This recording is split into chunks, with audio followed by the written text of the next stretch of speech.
ગુજરાતના ગામડાની દીકરી, એક નિર્દોષ દીકરી, કુંવારી દીકરી પીડિત પાયલે જેલમાંથી બહાર આવી અને આ વિસ્તારના ચૂંટાયેલા પ્રતિનિધિ, રાજ્યના નાયબ મુખ્ય દંડક એવા કૌશિકભાઈ વેકરિયાને કૃષ્ણ સમજીને પત્ર લખ્યો હતો કે ભાઈ, તારી બેનની આબરૂ દાવ ઉપર મુકાણી છે, ત્યારે ફરી એક વખત ચપટી વગાડી અને મારી ઉપર જુલમ ગુજારનારા, કાયદાનો ભંગ કરનારા તમામ લોકોને સજા અપાવી. કમનસીબે આજે સવારે 10 વાગે 24 કલાકનો અમે સમય આપ્યો તો એ વીતો આજે સાંજના 8 વાગ્યા છતાં ચપટી વગાડી અને દીકરીને જેલમાં પુરાવનાર, ચપટી વગાડીને દીકરીને અડધી રાતે ઘરમાંથી પોલીસ પાસે પકડાવનાર, ચપટી વગાડીને કુંવારી દીકરીનો વરઘોડો કઢાવનાર, ચપટી વગાડીને દીકરીને પાટે હોવડાવીને પટ્ટા મરાવનાર આપણા ચૂંટાયેલા પ્રતિનિધિ માનની કૌશિકભાઈ વેકરિયા, એની આબરૂ ઢાંકવા માટે ભારતીય જનતા પાર્ટીના કાર્યકર્તાએ જે પત્ર લખ્યો હતો એ પત્રની અંદર જે ગંભીર આક્ષેપો કર્યા હતા એને ઢાંકવા માટે થઈને સત્તાના બળે નેતાની આંગળીએ નાચતા પોલીસવાળાઓ પાસે ખોટી ફરિયાદ કરાવીને નિર્દોષ લોકોને જેલમાં પુરાવી દીધા. પોલીસની કસ્ટડીમાં એને ઢોરમાર મરાવ્યો. એક કુંવારી દીકરી સહિત બધાયનો જાહેરમાં વરઘોડો કઢાવ્યો. ત્યારે અપેક્ષા હતી કે ભારતીય જનતા પાર્ટીના કાર્યકર્તાએ કથિત રીતે જે પત્ર લખ્યો ને એના મુદ્દા કદાચ ખોટા હોય, રખેને અમારી કાંઈ ભૂલ ન થાય એટલે ખુલ્લા મંચ ઉપર ચર્ચા કરીએ. આપ સૌ એના સાક્ષી છો. ગઈકાલે સવારે 10 વાગે જાહેર નોતરું કાઢ્યું હતું. આજે 6 વાગે પણ ટ્વીટ કરીને ભાઈ કૌશિક, રાજકમલ ચોક તારી રાહ જોઈ રહ્યું છે એનું ધ્યાન દોર્યું હતું. 6 વાગ્યાથી આ મંચ ઉપર અમે બધા આગેવાનો બેઠા છીએ. 6:30 પણ યાદ કર્યા, 7 વાગે પણ એમને યાદ કર્યા, 7:30 પણ એને મુદત આપી હતી કે કદાચ રાજના કાજમાં બહુ વ્યસ્ત હોય ને મોડું થાય તો અમે રાહ જોઈએ છીએ. હજુ સુધી આ મંચ ઉપર આવવા માટે મને કે તમને કોઈને સકારાત્મક સંદેશો નથી મળ્યો.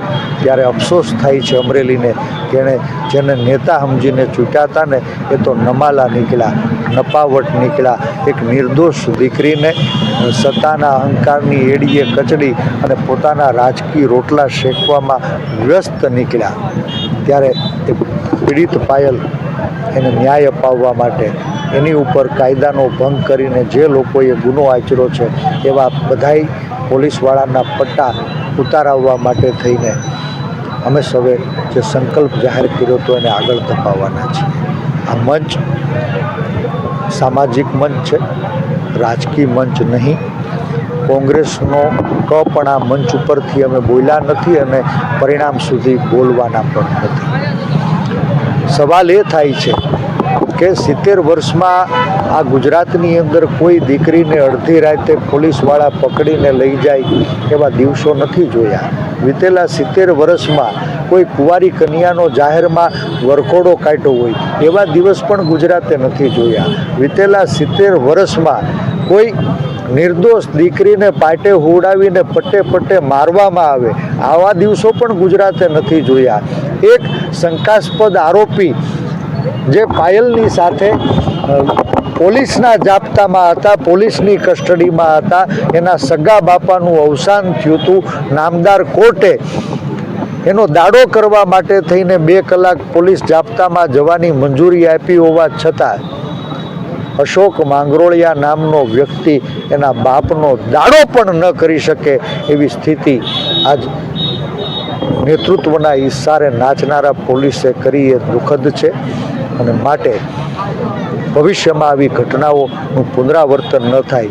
મારીને તમારી ઘરે દીકરીઓને કોઈ આવતીકાલે અડધી રાતે ઉઠાવીને લઈ ન જાય એટલા માટે થઈને આ દીકરીને ન્યાય અપાવવાની લડાઈનો અમે સંકલ્પ કર્યો છે.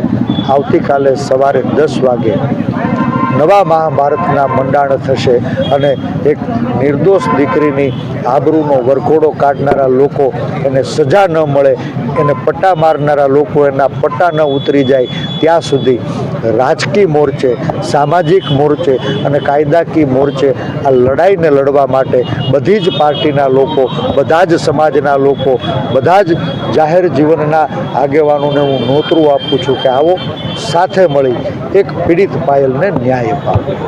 આપ સૌનો હૃદયથી આવતીકાલે સવારે 10 વાગ્યાથી સળંગ 24 કલાક સુધી કડકડતી ઠંડી વચ્ચે પણ આ મંચ ઉપર તમને પરેશ ધાનાણી જોવા મળશે. સતત 24 કલાક, સળંગ 24 કલાક અમે આ ધરણાને આગળ ધપાવવાના છીએ અને મેં ગઈકાલે જાહેરાત કરી હતી એમ પરેશ ધાનાણી આવતીકાલે સવારે 10 વાગ્યાથી પરમ દિવસે સવારે 10 વાગ્યા સુધી પેટમાં અન્નનો દાણો નહીં નાખી અને એક પીડિત દીકરીને ન્યાય મળે એના માટે સરકારને જગાડવાનો પ્રયાસ કરશે.